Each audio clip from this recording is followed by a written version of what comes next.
9ஆம் தலைமுறை ஜோதிடர் கோபால ஐயாவுக்கு வணக்கங்கள். வணக்கம் மணிகண்டன் ஐயா. நம்ம ஒவ்வொரு ராசியா பார்த்துட்டு வந்துட்டு இருக்கோம். அந்த கோயில் வழிபாடு, ஒட்டுமொத்த கர்மாவை தீர்க்கக்கூடிய கோவில் வழிபாடு பார்த்துட்டு இருக்கோம். இறுதியா பார்க்கக்கூடிய ராசி மீன ராசி.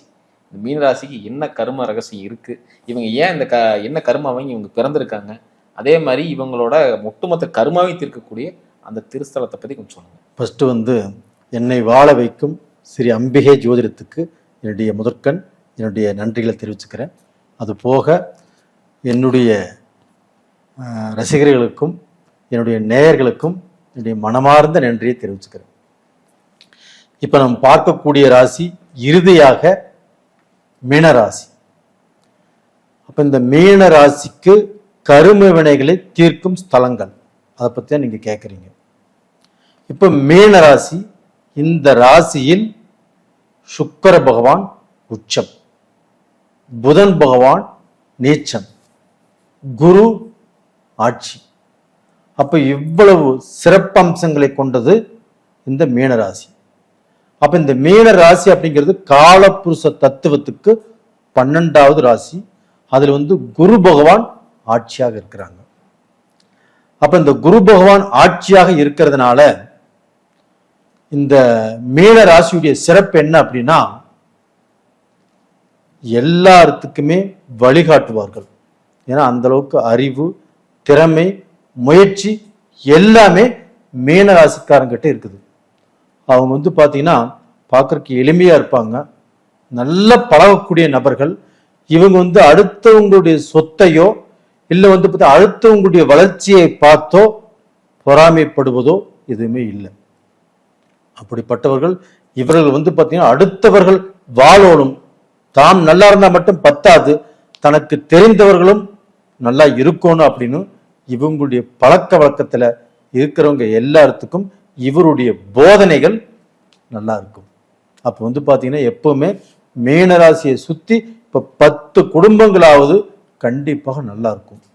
இவர் பாத்தீங்கன்னா எப்பேற்பட்ட ஒரு உயர்ந்த அதிகாரத்துல இருந்தாலும், எப்பேற்பட்ட ஃபுல் பவர்ல இருந்தாலும், இவர் இறங்கி எல்லாத்துக்கிட்டையும் பேசக்கூடிய அந்த தன்மையுடையவர். புரியுங்களா? அப்படிப்பட்டவர் தான் மீனராசிக்காரங்க. ஆனா இவர்கள் வாழ்க்கையில் வளர்வதற்கு கிட்டத்தட்ட எல்லா மீனராசிக்காரங்களுக்கும் 40 வருஷம் ஆயிருது. கிட்டத்தட்ட 40 வருஷம் ஆயிருது. அப்ப இதற்கு காரணம் என்ன அப்படின்னா, இவங்க உழைப்பு. இவங்களுக்கு 1ஆம் இடத்து அதிபதி மீனத்துக்கு 2ஆம் இடத்து அதிபதி செவ்வாய் பகவான். அதே சமயத்துல அதே மீனத்துக்கு பாத்தீங்கன்னா 7, 8, 9ஆம் இடத்து அதிபதியும் இப்போ இந்த செவ்வாய் தான். அதிகமான உழைப்பு. அதே சமயம் அந்த மீனராசிக்கு 2ஆம் இடம் காலபுருஷ தத்துவத்துக்கு முதலிடத்துல சனி பகவான் நீச்சம். அப்ப இவங்க அதிகமா உழைப்பாங்க. ஆனா அந்த உழைப்புக்கு உண்டான ஊதியம் இவங்களுக்கு வருமா அப்படின்னா, ஊதியம் பாத்தீங்கன்னா முழு ஊதியத்தை, முழு சம்பளத்தை இவர்கள் வேலை செய்து பெற மாட்டார்கள். அப்ப இவங்களுடைய அறிவோ இவங்களுடைய திறமையோ, இவங்க போய் ஒரு கம்பெனியில வேலை செய்யறாங்க அப்படின்னா அந்த கம்பெனிக்கு தான் இவங்கனால லாபம். இப்போ பாத்தீங்கன்னா ஒரு கவர்மெண்ட் ஜாப்லயே இவங்க ஒரு அதிகாரியா இருக்கிறாங்கன்னா அந்த கவர்மெண்ட்டுக்கு தான் இவர் மூலியமாக யோகம். அப்ப டோட்டலா பாத்தீங்கன்னா அது போக இவருக்கு நண்பர்கள் இருப்பாங்க. எல்லாத்தையுமே வாங்கன்னு சொல்லி ஆதரிக்கக்கூடியதுதான் மீனராசிக்காரர்கள். அப்போ பாத்தீங்கன்னா எல்லாத்தையுமே எளிதில் நம்பக்கூடிய பழக்க வழக்கம் அப்படிங்கிறது மீனராசிக்காரர்களுக்கு இருக்குது. அப்போ பாத்தீங்கன்னா இவங்க மீனராசிக்காரர்கள், அது ஆணாகட்டும் பெண்ணாகட்டும், எல்லாத்தையுமே நம்பி நம்பி நம்பி அதனால ஏமாறக்கூடிய வாய்ப்பும் மீனராசிக்காரங்களுக்கு தான். ஏன்னா இவங்களுடைய ராசியிலேயே புதன் நீச்சம். புதன் என்பது வித்தைகாரகன். அப்ப அறிவு. அப்ப அந்த அறிவாகப்பட்டது இவங்களுக்கு மழுங்கி போயிருது. அப்ப அடுத்தவங்களை நம்பி ஏமாந்துடுறாங்க. ஒரு தொழிலையோ, ஒரு பழக்க வழக்கத்திலேயோ, ஒரு குடும்ப ரீதியாகவோ கண்டிப்பா நம்பி ஏமாந்துடுறாங்க. கர்ம ரகசியம் என்னங்க? ஜனனம் எடுக்கிற காரணம் என்ன? இவங்க ஜனனம் எடுப்பதற்கு காரணமே பாத்தீங்கன்னா, மீனராசியில ஒருத்தர் பிறக்கிறாங்க அப்படின்னாவே கண்டிப்பாக மிகப்பெரிய யோகம் உள்ளவர்கள், குருவுடைய ஆதிக்கம். ஆனா அதே சமயத்துல இவங்களுக்கு வந்து பாத்தீங்கன்னா கருமா அப்படிங்கிறது யார் சொல்லுவோம்? நம்ம சூரிய பகவான் சொல்லுவோம். அப்ப அந்த சூரிய பகவானே, அந்த சூரிய பகவானுக்கு வந்து பாத்தீங்கன்னா ஒரு தோஷம் இருந்து அந்த தோஷமே நிவர்த்தி ஆயிருக்குது. அப்ப வந்து பார்த்தா அந்த கரும வினைகளை கொடுப்பவரே சூரிய பகவான் தான். அப்ப வந்து நீங்க மீனராசியில பிறந்தாலுமே எல்லா விதமா எல்லாத்துக்குமே நல்லது செஞ்சுமே நீங்க வந்து கெட்ட பேர் தான் வாங்கணும். அப்ப யாருகிட்டயுமே நல்ல பேர் வாங்க முடியறதில்லை. அதே சமயத்துல அடுத்தவங்க நம்மளை நல்லவங்கன்னு சொல்லணும் சொல்லி மீனராசிக்காரர்கள் அவளுக்கு நல்லதை செய்வதில்லை, உதவியே செய்வதில்லை. புரியுதுங்களா? அது போக இந்த மீனராசிக்காரங்களுக்கு வந்து பார்த்தீங்கன்னா இந்த இசை நாட்டம், சுக்கிரன் இங்கே உச்சமாக இருக்கிறதுனால இந்த கலைத்துறையில ஆர்வம், இந்த பாட்டு கேட்கறதுலையும் மியூசிக்கை வந்து விரும்புறதுலையும் இவங்களுக்கு ரொம்ப ஆர்வம்.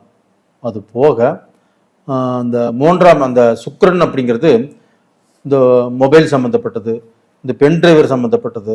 இவங்க வந்து பார்த்தீங்கன்னா அந்த மொபைல் எங்கேயாவது வச்சுட்டு தொலாவாங்க, இல்லை மொபைல் அடிக்கடி தொலைச்சு போடுவாங்க. இல்லைன்னா வந்து பார்த்தீங்கன்னா அந்த மொபைல் எங்கேயாவது தொலைச்சிட்டு மிஸ் கால் விட்டு மொபைல் எங்கே இருக்குன்னு பார்ப்பாங்க, அந்த ஃபோனும் சைலண்ட்ல இருக்கும். அப்போ இது மாதிரி வந்து பார்த்தீங்கன்னா நிறைய ஃபோன்களை இழந்திருக்கிறாங்க, நிறைய பென் டிரைவர்களை இழந்திருக்கிறாங்க. இது மாதிரி இதுவுமே இவங்களுக்கு இருக்குது. அது போக மீன ராசிக்காரர்கள் நகைச்சுவை உணர்வு மிகுந்தவர்கள். மீனராசிக்காரங்க ஒரு இடத்துல இருக்கிறாங்க அப்படின்னா அவங்க சுத்தி 10 பேர் இருக்கிறாங்கன்னா அந்த 10 பேரும் கலகலப்பா இருப்பாங்க. அந்த மனசுல கள்ளங்கபடம் இல்லாமல் எல்லார்த்திகிட்டேயுமே ரொம்ப நேர்த்தியாக பழகக்கூடிய ராசி எதுனா மீனராசி. எதனால இங்கே அந்த நேர்த்தி வருது அவங்களுக்கு? குருவுடைய ஆதிக்கம். அப்ப அந்த குரு பகவான் வந்து பாத்தீங்கன்னா அந்த வீட்டுல வந்து பாத்தீங்கன்னா ஆட்சியாக இருக்கிறதுனால அது வந்து நேச்சராகவே இவங்களுக்கு வந்துடும். புரியுங்களா? அது போக வந்து பாத்தீங்கன்னா இவங்களுக்கு வந்து பாத்தீங்கன்னா அந்த தயால குணம்ங்கிறது ஜாஸ்தி. இப்போ பஸ்லயே போறாங்க, ஒரு இவங்க உட்காந்துட்டு போயிட்டு இருக்கிறாங்க, ஒரு முதியோர் நின்று வந்துட்டு இருக்கிறாங்க, திடீர்னு எந்திரிச்சு அந்த முதியவங்களை உட்கார வைப்பாங்க. அப்படி வந்து உட்கார வைக்கிறாங்க அப்படின்னா இந்த 12 ராசிகள்ல மீன ராசிக்காரங்க தான் மேக்சிமம் அப்படி பண்ணுவாங்க. அதே மாதிரி மீனராசி அதிகபட்சம் இந்த திருமண வாழ்க்கையில ஒரு விரிசல் ஏற்படுது, ஒரு ஒற்றுமை வரமாட்டேதுன்னு சொல்றாங்க. அது எந்த வகையில் உண்மை? இங்க கேட்ட கேள்வி ஒரு அருமையான கேள்வி. அப்போ இந்த மீன ராசிக்காரங்களுக்கு 7வது இடம் புதனுடைய வீடு கன்னி. அந்த 7ஆம் இடத்து அதிபதி இவங்க ராசியில் நீச்சம். அதுவுமே வந்து 7ஆம் இடம்னாவே பாதகாதிபதி. அப்ப அந்த புதன் நீச்சம் ஆகிறதுனால மீன ராசிக்காரங்க இவங்க ரொம்ப நல்லவங்களா இருப்பாங்க. இவங்களுக்கு அமையக்கூடிய மனைவி அப்படின்னா மீனராசிக்கார புரிஞ்சுக்க மாட்டாங்க. மீனராசிக்காரங்க வந்து அன்பு காட்டுவாங்க, பாசம் காட்டுவாங்க, ரொம்ப வெளிப்படையா இருப்பாங்க. அந்த மீனராசிக்காரங்கள் தன்னுடைய மனைவியை மட்டும் நேசிப்பதில்லை, அந்த மனைவியுடைய குடும்பத்தில் இருக்கிறவங்களுக்கும் நல்ல மரியாதை கொடுத்து அவங்க பரவாயில்லன்னு சொல்லக்கூடிய அளவுக்கு இந்த மீனராசிக்காரங்க நடந்துக்குவாங்க. ஆனா மீனராசிக்காரருடைய கருமவினை என்னமோ தெரியல, அவங்களுக்கு நல்ல மனைவி அமைவதில்லை, இல்லை நல்ல மனைவிக்கு நல்ல கணவன் அமைவதில்லை. இது மாதிரிதான் அவங்க வாழ்க்கையில பிரச்சனைகளும் குழப்பங்களும் நிறைந்து போயிட்டு இருக்குது. ஒரு சிலர் வந்து பாத்தீங்கன்னா 30 வருஷம் 40 வருஷம் வாழ்ந்துட்டு அதுக்கப்புறம் நல்லா இருக்கிறாங்க. ஒரு சிலர் வந்து பாத்தீங்கன்னா என்னதான் கஷ்டப்பட்டாங்க வாழ்க்கையில் நிம்மதி இருக்கிறது இல்லை. ஒரு சிலருக்கு தாரம் இருக்க மறுதாரமே அமைகிறது. ஒரு சிலருக்கு வந்து பாத்தீங்கன்னா ஒரு சிலருக்கு பாத்தீங்கன்னா வாழ்க்கையை இழந்துட்டு மறுதாரம் அமைகிறது. ஒரு சிலருக்கு வாழ்க்கை இருக்கும் போதே மறுதாரம் அமைகிறது. இது போக பாத்தீங்கன்னா மீன ராசிக்காரங்களுக்கு அங்கே வந்து சுக்கிர பகவான் உச்சம். அந்த சுக்கிரன் 3ஆம் இடத்து அதிபதியும் 9ஆம் இடத்து அதிபதியுமான சுக்கிர பகவான் இவங்க ராசியில உச்சம் அடைவதால் மீன ராசிக்காரங்கள் பெண்கள் விஷயத்துல எவ்வளவு ஜாக்கிரதையாக இருந்தாலும் ஏமாந்துருவாங்க. ஒரு பெண்ணை விரும்பிடுவாங்க. அப்ப அந்த பொண்ணை விரும்பி அதனால இவங்களுடைய கௌரவத்துக்கு பாதிப்பு வந்து இவங்களுடைய சொத்தை எல்லாமே இழந்து இதுல மாட்டிக்கக்கூடிய வாய்ப்பு இந்த மீன ராசிக்காரங்களுக்கு அதிகமா இருக்குது. பெண்ணாக இருந்தாலும் ஒரு ஆணை நம்பி ஏமாறக்கூடிய அளவுக்கு வாய்ப்புகள் இருக்குது. இந்த விஷயத்துல இந்த மீன ராசிக்காரர்கள் ரொம்ப ரொம்ப ரொம்ப ஜாக்கிரதையாக இருக்கணும். அப்படி ஜாக்கிரதையாக இருந்தால் மட்டும்தான் தன்னுடைய குடும்பம் சந்தோஷமாக இருக்கும். இந்த ஒட்டுமொத்த கர்மாவத்திற்கு திருஸ்தலத்தை சொல்லுங்க. இந்த ஒட்டுமொத்த கர்மாவை தீர்க்க வேண்டும் என்றால் ஒரு திருஸ்தலம் திருமெய்ச்சூர். இந்த ஊருடைய பேர் சொன்னாவே உங்களுக்கு ஃபர்ஸ்ட் என்ன ஞாபகம் வருது அப்படின்னா திரு லலிதாம்பிகை சகசரநாமம் அங்கேதான் உருவானது. அந்த திருமெய்ச்சூர்ல மேகநாத சுவாமி, லலிதாம்பிகை சுவாமி அந்த திருஸ்தலம் அங்கேதான் இருக்குது. அந்த திருஸ்தலத்துக்கு மீனராசியில பிறந்தவங்க அவங்களுடைய கால்பாதங்கள் அங்கே பட்டாவே போதும். இந்த தெய்வத்துடைய பேரை சொல்லும் போதே எனக்கு அப்படியே புல்லரிக்குது. ஏன்னா பாத்தீங்கன்னா அது அவ்வளவு பெரிய அற்புதமான திருஸ்தலம். அதை பத்தி பேசணும்னா ஒரு தனியா எபிசோடே போடணும். அதே சமயத்துல நீங்க எந்த தெய்வத்துக்காவது காலில் கொலுசு போட்டு பார்த்துருக்கிறீங்களா? இல்லை. இந்த தெய்வத்துக்கு காலில் தங்க கொலுசு போட்டு வணங்கி வந்துட்டு இருக்கிறாங்க. இது எப்படி நடந்தது அப்படின்னா, ஒரு பெண் பக்தர் அவங்களுடைய கனவுல போய் இந்த சாமி எனக்கு தங்க கொலுசு போட சொல்லுங்க அப்படின்னு சொல்லியிருக்குது. இந்த பெண் பக்தியும் இந்த பூசாரி கிட்ட இது மாதிரி என்னோட கனவுல வந்தாங்க, எனக்கு கொலுசு போட சொல்றாங்க. நீ போமா, இங்க நம்ம வெள்ளி கொலுசே போடாம இருக்கிறோம், தங்க கொலுசு போட சொல்றீங்க. அப்படி இல்லை, நம்ம எதுவும் போடுறதில்லை அப்படின்னு அந்த பூஜாரி சொல்ல, இந்த அம்மா கனவு தாங்க முடியாமல் அந்த பூசாரிட்ட சொல்லி சொல்லி சொல்லி அப்புறம் பாத்தீங்கன்னா அந்த கொலுசு போடுவங்களுடைய கால் பாதம் இதற்கு பூஜை செய்து செய்து அந்த பாதத்தினுடைய அந்த பேட்சில் வரக்கூடிய அந்த ஓட்டை அடைபட்டிருக்கிறது. இது பூஜாரி பார்த்துட்டு ஆமாம்மா உண்மை அப்படின்ட்டு அந்த கோயில் கணக்குல, அந்த கோயில்ல இந்த சாமிக்கு என்னென்ன நகை வச்சிருக்கிறோம் அந்த கணக்கு இருக்கு இல்லைங்களா, அந்த கணக்குல பார்க்கும்போது தங்க கொலுசும் இருக்குது. அப்ப அந்த தங்க கொலுசு அணிந்து வீற்றிருக்கும் தெய்வம் அந்த தெய்வத்தை இன்னைக்கும் பாத்தீங்கன்னா மனசார இந்த மீனராசிக்காரர்கள் வழிபட்டாலே போதும், கண்டிப்பாக அவர்கள் நல்லா இருப்பாங்க. இப்ப இந்த சூரிய பகவான் தான் இந்த கர்மாவுக்கு காரணம். அந்த சூரிய பகவானுக்கு அந்த கர்ம வினைகள், அந்த முன்னோர்களுடைய சாபம் தீர்ந்த இடம் எதுனா இந்த ஸ்தலம் தான். அதே மாதிரி சூரியனுடைய புத்திரர்கள் வாலி, இந்த யமன், இவங்களுடைய புத்திரர்கள் பாத்தீங்கன்னா அந்த கோயிலுக்கு போயிருக்காங்கன்னு சொல்லி அந்த ஐதீகமே இருக்குது.